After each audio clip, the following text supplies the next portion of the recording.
বিধানসভাত মানে কি হৈছে মানে 126 জন বিধায়ক থাকে বাকিবিলাকে নামাতে বহুতে নামাতে বেছিভাগে নামাতে আমি বিৰোধীও আছো 51 জন 51 জন বিৰোধী বিধায়কে যদি চৰকাৰে লোৱা বেয়া কামৰ বিৰুদ্ধে একেলগে থিয় হৈ দিও তেতিয়া হলে তো কোনো পদ্ধতি চৰকাৰে বেয়া কাম কৰিব নোৱাৰে কিন্তু দুৰ্ভাগ্যবশতঃ আমি বিৰোধী পক্ষই যিমান সবলভাৱে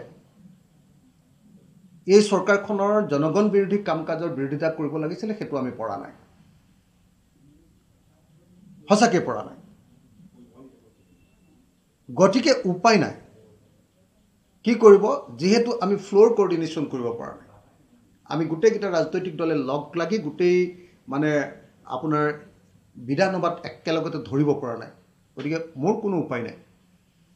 মইতো বিধানসভাত শুবলৈও যোৱা নাই মইতো বিধানসভাত টোপনি মাৰিবলৈও যোৱা নাই মইতো বিধানসভাত মনে মনে বহি থাকিবলৈও যোৱা নাই আৰু মইতো বিধানসভাত চৰকাৰে বেয়া পাব বুলি মুখ নমতা কিয় নাথাকো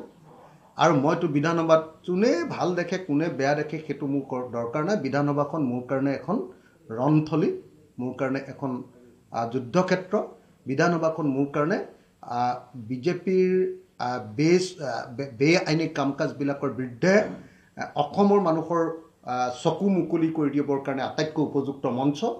গতিকে ভালে পাওক বা বেয়াই পাওক যি সময়তে মই চান্স পাইছো নহলে মই 2 মিনিট পাওঁ ভাষণ দিবলৈ যি সময়তে চান্স পাইছো মই সেই সময়তে মুখ্যমন্ত্ৰীক ধৰিছো কোনোবাই যদি কয় যে নহয় কি কয় অকল অখিল গগৈ মুখ্যমন্ত্ৰীক ধৰি অখিল গগৈ আৰু মুখ্যমন্ত্ৰীয়ে গুটেটো মানে কি কয় হেৰি লৈ থাকে বুলি কয় কি বুলি কয় মানে তেওঁ দুইজনে বাদানুবাদ সৃষ্টি কৰি তেওঁলোকৰ মাজত মানে হেৰিটো লৈ থাকিব কি কয় আপোনাৰ মানে দুইজন মানুহে কেৱল মানে নিজৰ নামটো লৈ থাকিব খোজে আৰে ভাই যিসকলে তেনেকে কোৱা সেইসকলক মই অনুৰোধ কৰিছো যে আমিতো বিৰোধী পক্ষ 51 জন আছো একেলগতে মাতি নিদিও কেলে বিধানসভাত যোৱা 4টা বছৰত সদায় ৰাজ্যপালৰ ভাষণৰ সময়ত আমি মনে মনে থকাৰ সিদ্ধান্তটো কেতিয়া পাললো কাক সুধি ললো কেতিয়া সিদ্ধান্ত হলেটো বিজেপি দলে অনুৰোধ কৰি দিয়ে বোলে আপোনালোকে মনে মনে থাকিব দেই আজি বোলে কুকৰাঝাৰ থোৱাৰ কাৰণে মনে মনে থাকিব আজি বোলে নতুন ৰাজ্যপাল হোৱাৰ কাৰণে মনে মনে থাকিব আজি বোলে নহয় এটো পৰম্পৰাটো বোলে হুলস্থুল নকৰা কৰিব আৰু বেলেগে মানি ল'ব মই কিয় মানি ল'ম মইতো নামানো মিছা কথা কৈ লাভ নাই মই তাত হুবলৈও যোৱা নাই মই তাত সিএমক তেল মাৰিবলৈও যোৱা নাই মই তাত বিজেপিক ভাল লগাবলৈও যোৱা নাই মোৰ ভাল লগাৰ কোনো দৰকাৰো নাই মই এই বিজেপি চৰকাৰক পাত্তাও নিদিওঁ গতিকে যেতিয়াই মন যায় তেতিয়াই মই য'ত ধৰিলে অসমৰ মানুহে গম পাব যে এই চৰকাৰে এই 2 নম্বৰী কামবিলাক কৰি আছে মই তাতে দিওঁ কংগ্ৰেছৰ ভূমিকা কি আপুনি অকলহৰীয়া হৈছে বুলি কৈছে মানে সেইটোৱে কৈছো মই যে বিৰোধী পক্ষই যদি গোটেইবিলাকে একেলগে মাতিলেহেঁতেন তেতিয়াহ'লে অখিল গগৈ অকলে নামাতিলে হ'লেহেঁতেন কিন্তু আমি নামাতো 51 জন বিধায়ক আছো বিৰোধী গোটেইকেইজনৰ ফ্লোৰ কোঅৰ্ডিনেশন কৰি যদি একেলগতে যুঁজিলোহেঁতেন যেনেকৈ ধৰক সেইদিনা এটা ভাল কথা হৈছিলে সেইদিনা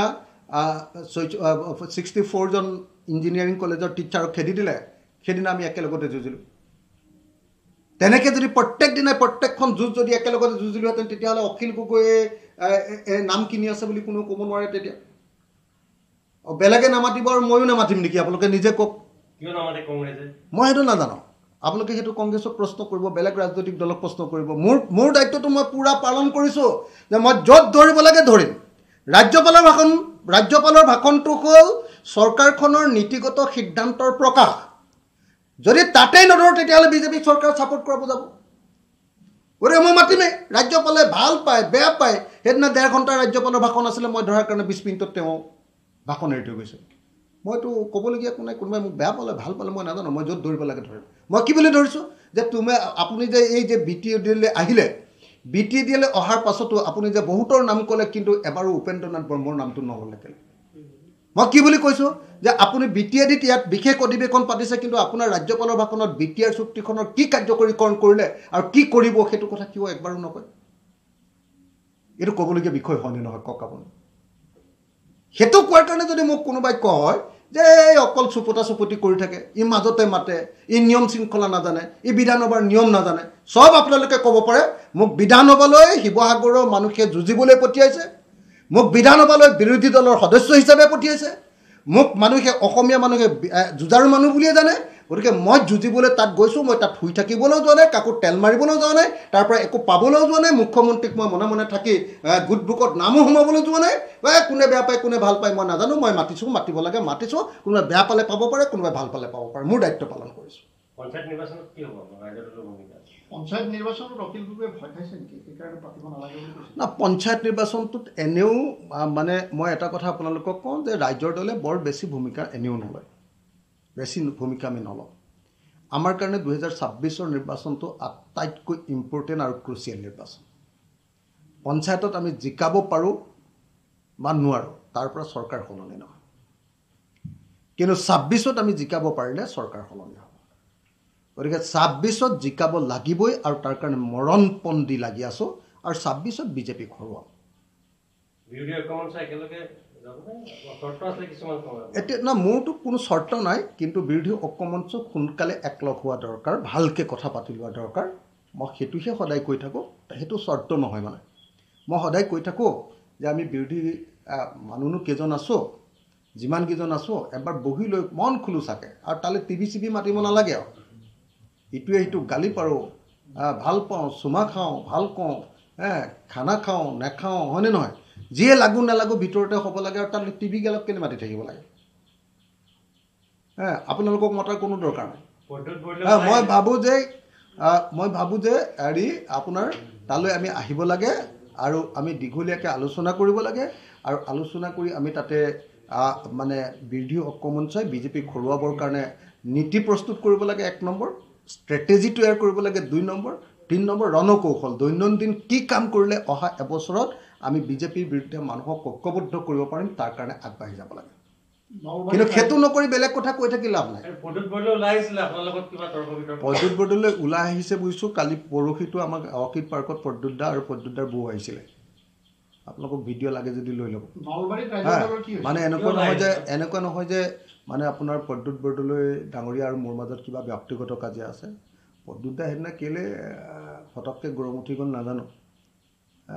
চুগাৰ টুগাৰ আছে নেকি প্ৰদ্যুৎ দাৰ? এনেই সৰু কথা এটাতে এনেই খং কৰি ওলাই গুচি আহিলে, সেইকাৰণে চাগে মনটো বেয়া লাগিলে। তেওঁ ভাবিলে চাগে পিছত যে এইটো বেয়া হ'ল। সেইদিনা অৰ্কিড পাৰ্কলৈ বৌ আৰু প্ৰদ্যুৎ দা আহিছে। মই পিছদিনা কালি আহি মানে গম পালোঁ যে প্ৰদ্যুৎ দা আহিছিলে। মই লগ পোৱা হ'লে ভাল আছিলে, 1 মিনিট কথা পাতিলেই চব ঠিক হৈ যাব। সেইটো লৈ কাজিয়া লাগি থাকিব কোনো দৰকাৰ নাই। তেওঁ এনেই কিবা কাৰণত চাগে খং চং উঠি আছিলে, এনেই ফটককৈ ওলাই গৈছে মিটিংখনৰ, কোনো কাৰণ নাই বাৰু নাই। পিছফালে এইফালে মিডিয়াবিলাক আছে, তেওঁ নিজে জানিব লাগে। কিবা খঙো যদি উঠে অলপ দেৰি ৰৈ দিলে 2 মিনিটত ঠিক হৈ যায় গোটেই কথাটো। এনেই তেওঁ উঠি গৈছে আৰু চাৰিওফালে হুলস্থুল লগাই এনেই পৰিৱেশটো বেয়া কৰিছে। সেইকাৰণে চাগে মনটো এতিয়া তেওঁ দুখী লাগি আছে চাগে, ভুল হৈছে বুলি গম পাইছে চাগে এতিয়া।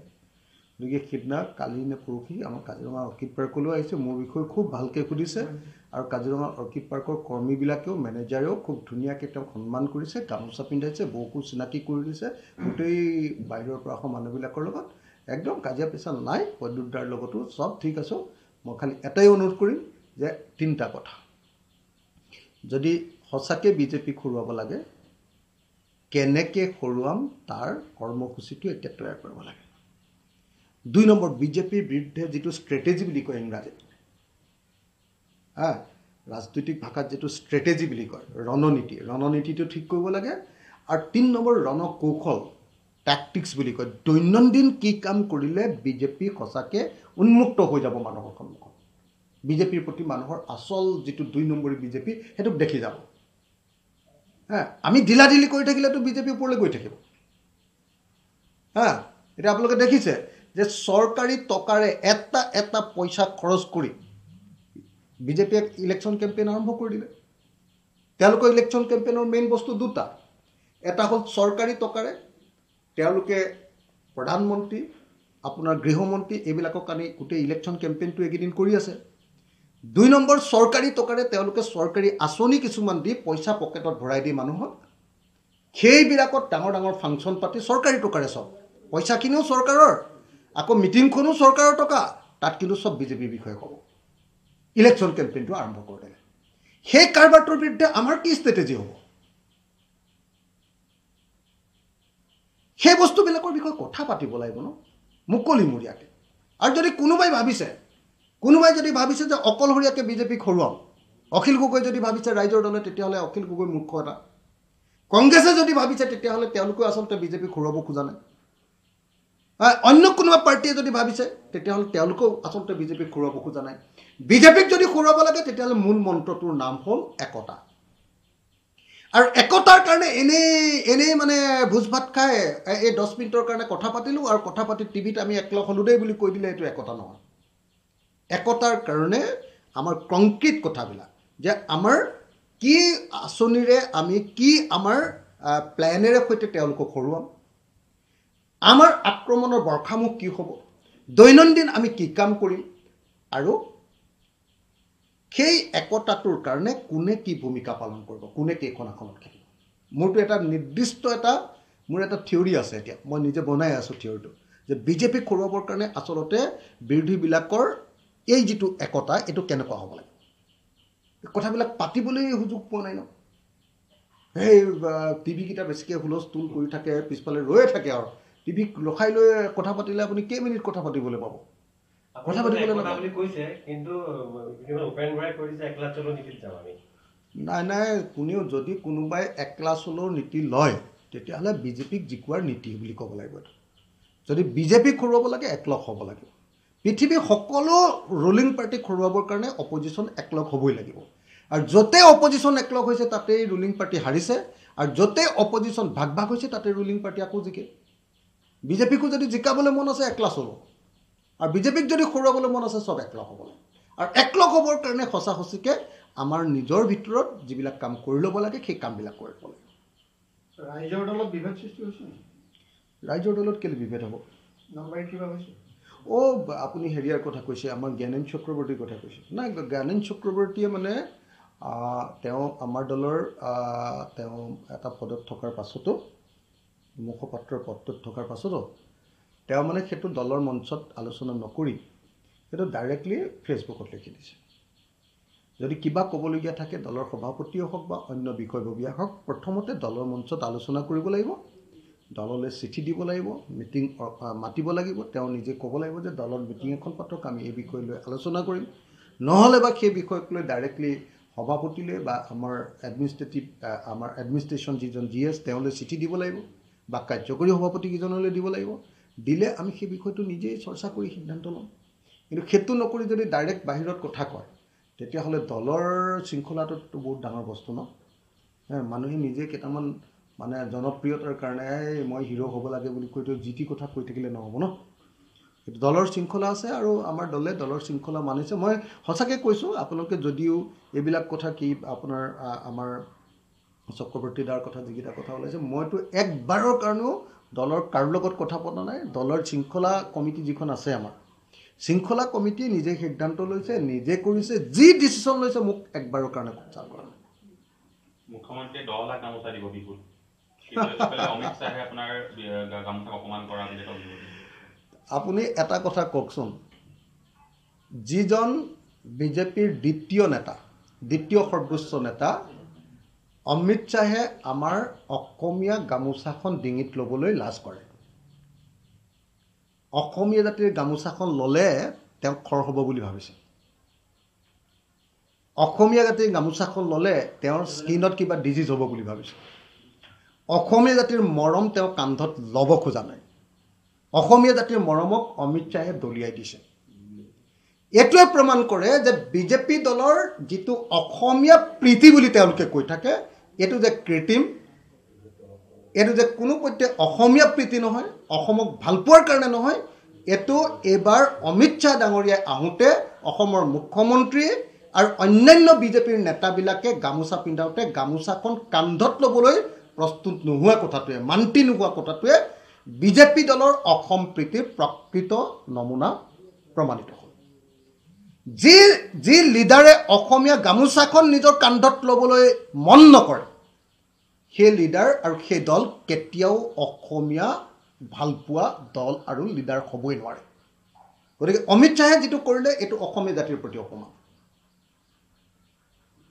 আৰু হিমন্ত বিশ্ব শৰ্মাই লাজ পাইছেনে নাই মই নাজানো আৰু যিকেইজনে এনেকৈ গামোচা পিন্ধাবলৈ গৈছিলে কিন্তু হাতেৰে থাপ মাৰি ল'লে বাওঁ হাতখনেৰে থাপ মাৰি ল'লে বাওঁ হাতখনেৰে তাৰ পাছত আচলতে তেওঁলোকে লাজ পাইছে নে মই নাজানো কোনোবা আত্মসন্মান থকা অসমীয়া হ'লেতো সেইদিনে বিজেপি মই এৰিলোৱেই বিজেপিৰ লগত আমি নাথাকোঁ দেই বুলি কৈ দিলেহেঁতেন কাৰণ অমিত শ্বাহে যিধৰণে গামোচাখনক অপমান কৰে আগততো আমি দেখিছিলোঁ যে বিজেপিয়েতো যেতিয়া কংগ্ৰেছ দলৰ কোনোবা এনেকুৱা লিডাৰে যেতিয়া গামোচাখনৰ প্ৰতি এনেকুৱা আচৰণ কৰে তেতিয়াতো একদম হাল্লা হুলস্থুল কৰি দিয়ে কিন্তু আজি যেতিয়া অমিত শ্বাহে গামোচাখন ল'বলৈ প্ৰস্তুত নহ'ল অসমীয়া গামোচাখন অস্বীকাৰ কৰি দিলে ল'বলৈ সেই দিনটোত কিন্তু এতিয়ালৈকে বিজেপিয়ে ক্ষমা বিচৰাৰ নাই মই ভাবোঁ যে এই মুহূৰ্তত আচলতে অমিত শ্বাহক ক্ষমা খোজাব পাৰিব লাগে বিজেপিয়ে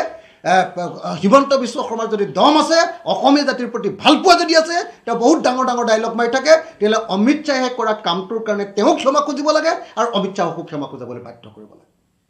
আৰু গামোচা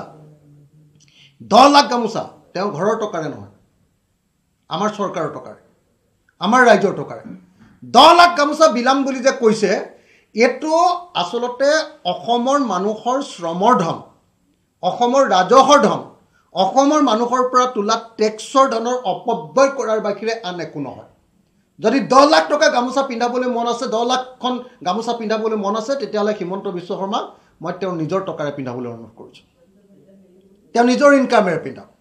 অসমৰ টকাৰে কেলে পিন্ধাব আৰে হিমন্ত বিশ্ব শৰ্মাক আমি দেখিছোঁ যে আপুনি আচৰিত তেওঁ ক'বলৈ যাওক বা নেযাওক প্ৰত্যেক দিনাই তেওঁৰ কাৰণে গুৱাহাটী বিমান বন্দৰত এখন চাৰ্টাৰ্ড ফ্লাইট ৰৈ থাকে অসমৰ ভিতৰতে তেওঁ যদি ইফালে ইফালে যায় প্ৰথমতে গুৱাহাটী বিমান বন্দৰৰ পৰা গুৱাহাটী কি কয় আপোনাৰ এয়াৰপৰ্টৰ পৰা যোৰহাট এয়াৰপৰ্টলৈ গুৱাহাটী এয়াৰপৰ্টৰ পৰা ডিব্ৰুগড় এয়াৰপৰ্টলৈ গুৱাহাটী এয়াৰপৰ্টৰ পৰা ধুবুৰী এয়াৰপৰ্টলৈ গুৱাহাটী এয়াৰপৰ্টৰ পৰা আপোনাৰ কি কয় কাছাৰৰ কি শিলচৰৰ এয়াৰপৰ্টলৈ তেওঁ এই চাৰ্টাৰ্ড ফ্লাইটত যায় আকৌ সেই চাৰ্টাৰ্ড ফ্লাইটখন তেওঁ নমাৰ পাছত তাৰ পৰা আকৌ হেলিকপ্টাৰ লৈ যোৰহাটত নামিলে নহয় যোৰহাটৰ পৰা আকৌ শিৱসাগৰলৈ যায় যোৰহাটৰ পৰা আকৌ তেওঁ মৰিয়নিলৈ যায় যোৰহাটৰ পৰা আকৌ হেলিকপ্টাৰ লৈ আকৌ আপুনি দেখিবলৈ পাব যে লাচিতৰ প্ৰতিমূৰ্তিৰ ওচৰলৈ যদি গৈছে প্ৰথমতে যোৰহাটলৈকে প্ৰথমতে চাৰ্টাৰ্ড ফ্লাইটত গৈছে তাৰপিছত আকৌ হেলিকপ্টাৰত গৈছে আৰে ৰাইজৰ টকাৰে এনেকুৱা ধৰণৰ লাভবিলাক কোনো ৰজা মহাৰজাইও আগতে এনেকৈ কৰা নাছিলে অসমৰ মুখ্যমন্ত্ৰীয়ে যেনেকৈ কৰিছে অসমৰ মুখ্যমন্ত্ৰীয়ে নিজৰ ইচ্ছামতে যিধৰণে কৰিছে এইটো পৃথিৱীৰ কোনো ৰজা মহাৰজাইও এনেকৈ ৰাজহুৱা ধন খৰচ কৰা নাছিল সেইকাৰণে অসমৰ মুখ্যমন্ত্ৰীক মই ক'ব খুজিছোঁ যে আপুনি হেলিকপ্টাৰ আৰু চাৰ্টাৰ্ড ফ্লাইটৰ ব্যৱহাৰ কমাওক আৰু 10 লাখখন গামোচা আপুনি এনেকৈ 10 লাখখন গামোচা আপুনি এনেকৈ ৰাইজৰ টকাৰে মানুহৰ মাজত বিতৰণ কৰাটো বন্ধ কৰক আপোনাৰ নিজৰ ঘৰৰ টকাৰে 10 লাখখন নহয় 1 কোটিখন আপুনি বিলাই দিয়ক আমাৰ কোনো আপত্তি নাই যদি সঁচাকৈ অসম প্ৰেম আছে আপোনাৰ নিজৰ টকাৰে বিলাওকহে আপোনাৰতো টকাৰ কোনো অভাৱ হোৱা নাই গোটেই অসমখনকে আপুনি মোটামুটি কিনি লৈছে গতিকে এই মুহূৰ্তত মই অসমৰ মুখ্যমন্ত্ৰীক এই কামটো নকৰিবৰ কাৰণে আহ্বান জনাইছোঁ সকীয়াই দিছোঁ যে অসমৰ ৰাজকোষৰ ধনেৰে 10 লাখখন গামোচা কিনি যাতে ৰাজকোষৰ ধন এনেকৈ অপব্যয় কৰা নহয়